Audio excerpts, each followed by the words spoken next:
Infection control society Pakistan کے زیر اہتمام طبی موضوعات پر مضامین، تجزیات، تحقیقات اور معلومات پیش کرنے کا سلسلہ جاری ہے۔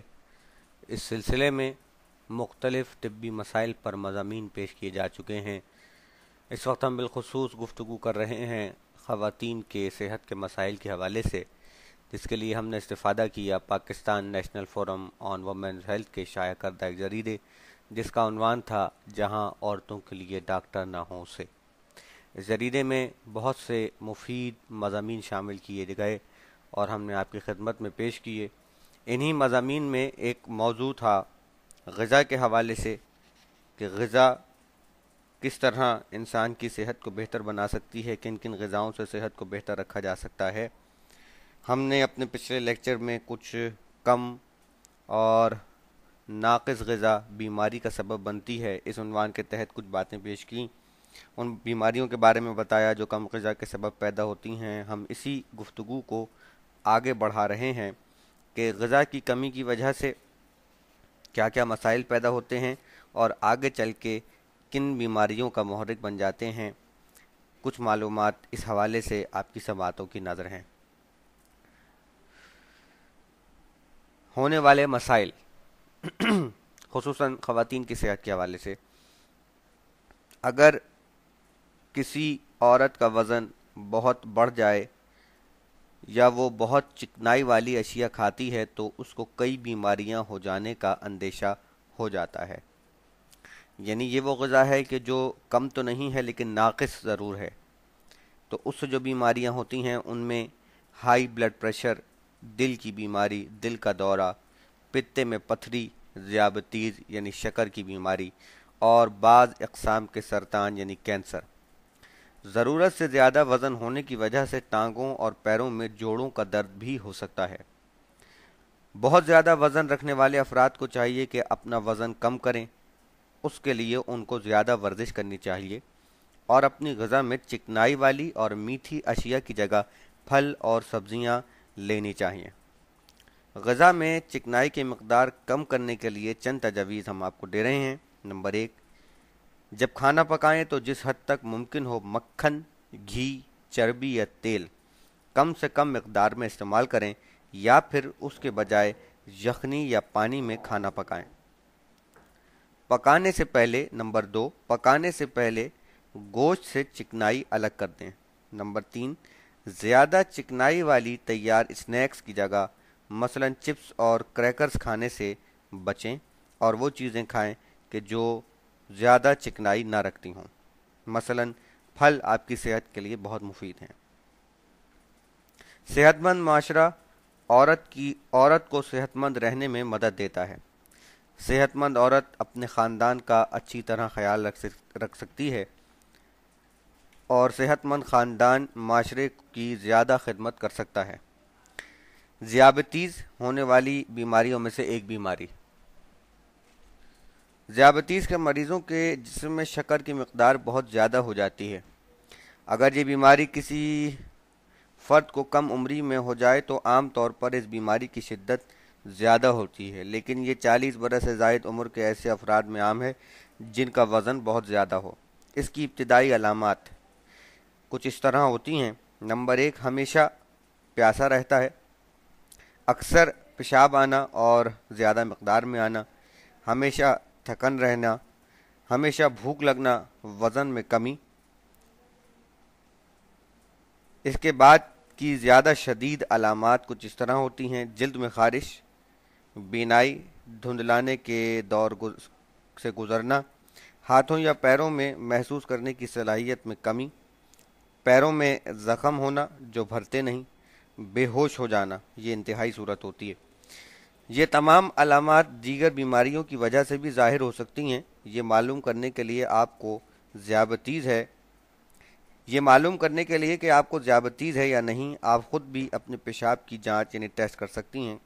کاغذ کی خصوصی پٹیاں مثلا یورسٹکس استعمال کریں، جنہیں اگر شکر والے پیشاب میں ڈبویا جائے تو اس کی رنگت تبدیل ہو جاتی ہے۔ اگر یہ پٹیاں نہ ملیں تو پیشاب میں شکر کے سادہ ٹیسٹ کے لیے کسی صحت کارکن سے ملیں۔ اس کا علاج کس طرح ہو سکتا ہے؟ اگر آپ کو ذیابیطیز ہے اور آپ کی عمر 40 سال سے کم ہے تو جب بھی ممکن ہو علاج کسی صحت کارکن سے کروایا جانا چاہیے۔ اگر آپ کی عمر 40 سال سے زیادہ ہے تو ممکن ہے کہ آپ اپنی غذا کا خیال رکھ کر اپنے مرض کو کنٹرول کر سکیں۔ اکثر تھوڑی تھوڑی مقدار میں کھانا کھایا کریں، اس طرح آپ کے خون میں شکر کی مقدار یکساں رکھنے میں مدد ملے گی۔ بہت زیادہ مقدار میں میٹھی غذائیں کھانے سے بچیں۔ اگر آپ کا وزن بہت زیادہ ہے تو اپنا وزن کم کرنے کی کوشش کریں۔ بہت زیادہ چکنائی والی غذائیں کھانے سے گریز کریں، مثلا مکھن، گھی، چربی یا تیل، سوائے اس کے کہ آپ کو کھانے کے لیے کافی غذا حاصل کرنے میں پریشانی ہو۔ اگر ممکن ہو تو آپ کو صحت کارکن سے اپنا معائنہ باقاعدگی سے کرواتے رہنا چاہیے تاکہ یہ اطمینان رہے کہ آپ کا مرض زیادہ شدت تو نہیں پکڑ رہا۔ جلد کو انفیکشن اور زخموں سے بچانے کے لیے کھانے کے بعد اپنے دانت صاف کیا کریں۔ اپنی جلد کو صاف ستھرا رکھیں اور پیروں کو زخمی ہونے سے بچانے کے لیے ہمیشہ جوتے پہنا کریں۔ روزانہ ایک مرتبہ اپنے ہاتھوں اور پیروں کا معائنہ کر لیا کریں تاکہ یہ معلوم ہو سکے کہ آپ کو کوئی زخم تو نہیں آیا۔ اگر آپ کو کوئی زخم آیا ہے اور وہاں انفیکشن کی کوئی سی علامت ہے، مثلا سرخی، سوجن یا حرارت، تو کسی صحت کارکن سے ملیں۔ جب بھی ممکن ہو اپنے پیر اوپر کی طرف کر کے آرام کر لیا کریں۔ ایسا اس صورت میں خاص طور پر اہم ہے جب آپ کے پیروں کی رنگت زیادہ گہری ہو جائے اور وہ سن رہنے لگیں۔ یہ علامت اس بات کو ظاہر کرتی ہے کہ آپ کے پیروں کو خون لانے اور لے جانے کا عمل سست ہو گیا ہے۔ کم اور ناقص غذا کی وجہ سے پیدا ہونے والی یا بگڑنے والی صحت کے چند ایک مسائل جو دیگر مسائل ہیں، ہائی بلڈ پریشر، کمزور ہڈیاں، قبض، معدے کا السر اور سینے کی جلن۔ معدے کا السر، بدہضمی اور سینے میں جلن کے بارے میں ہم آپ کو معلومات دے چکے ہیں جو آپ ہماری ویب سائٹ پر سرچ کر سکتے ہیں۔ بہتر غذائیت کے لیے کام کرنے کے طریقے، یہ ایک آگے موضوع ہے جو اسی حوالے سے بیان کیا گیا ہے کہ بہتر غذائیت کے لیے کام کرنے کے کیا طریقے ہو سکتے ہیں۔ کم اور ناقص غذائیت کے مسئلے کو حل کرنے کے لیے مختلف طریقے ہیں، کیونکہ اس مسئلے کو پیدا کرنے میں مختلف اشیاء مدد دیتی ہیں۔ آپ اور آپ کی بستی کے لوگ ایسے اقدامات پر غور کر سکتے ہیں جو کم اور ناقص غذا کے مسئلے کو حل کرنے میں مدد دیں۔ آپ یہ فیصلہ کر سکتی ہیں کہ کون سا انتظام زیادہ بہتر ہوگا۔ غذا کو بہتر بنانے کے مختلف طریقوں کی چند مثالیں ہم آپ کو دے سکتے ہیں۔ یہ تجاویز آپ کو مدد دے سکتی ہیں کہ زیادہ غذا کیسے اگائیں، مختلف اقسام کی غذائیں کیسے اگائیں یا انہیں کس طرح محفوظ کریں کہ وہ گلنے سڑنے سے محفوظ رہیں۔ ان میں سے بعض طریقوں کے فوری نتائج برآمد ہوتے ہیں، دیگر طریقوں پر لوگ طویل عرصے سے عمل کر رہے ہیں۔ چند طریقے جن کے ذریعے لوگ اپنی غذا کو بہتر بنا سکتے ہیں، مثلا گھریلو باغیچے، محلے کے پارک اور باغیچے۔ گھر میں اپنی سبزیاں اگائی جا سکتی ہیں، اپنے گھر کے باغیچے میں سبزیاں اگائی جا سکتی ہیں۔ فصلیں بدل کر کاشت کرنا، جی ہاں، فصلیں بدل کر کاشت کرنا۔ کاشت کے ہر دوسرے موسم میں ایسی فصل کاشت کریں جو مٹی کو اس کی طاقت واپس کر دے۔ کاشت کے ہر دوسرے موسم میں ایسی فصل کاشت کریں جو مٹی کو اس کی طاقت واپس کر دے، مثلا پھلیاں، مٹر، مسور، مونگ پھلی اور کچھ دیگر پودے جن کے بیج پھلیوں میں ہوتے ہیں، پھلیاں یا دالیں۔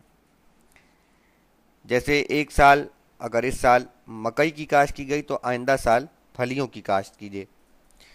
مختلف اقسام کی غذائیں اگانے کی کوشش کریں، اس طرح اگر ایک فصل خراب ہوتی ہے تو پھر بھی کھانے کے لیے کچھ نہ کچھ تو ضرور آپ کے پاس مہیا ہوگا۔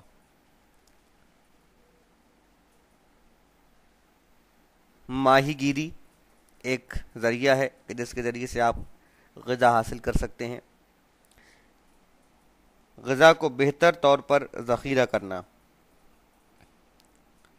دھاتی نلکیاں چوہوں کو دور رکھتی ہیں، یعنی آپ جس کسی چیز میں اپنی غذا کو اسٹور کر رہے ہیں، اگر اس کو زمین کی سطح سے کسی صورت تھوڑا سا اوپر رکھیں تو یقیناً دیگر حشرات الارض اور چوہوں کا اس غذا تک پہنچنا خاصا مشکل ہوگا۔ لہذا کوشش کریں کہ جہاں کہیں بھی آپ اسٹور کر رہے ہیں اپنی غذا کو، اس چیز کو زمین کی سطح سے تھوڑا سا اوپر کر لیں۔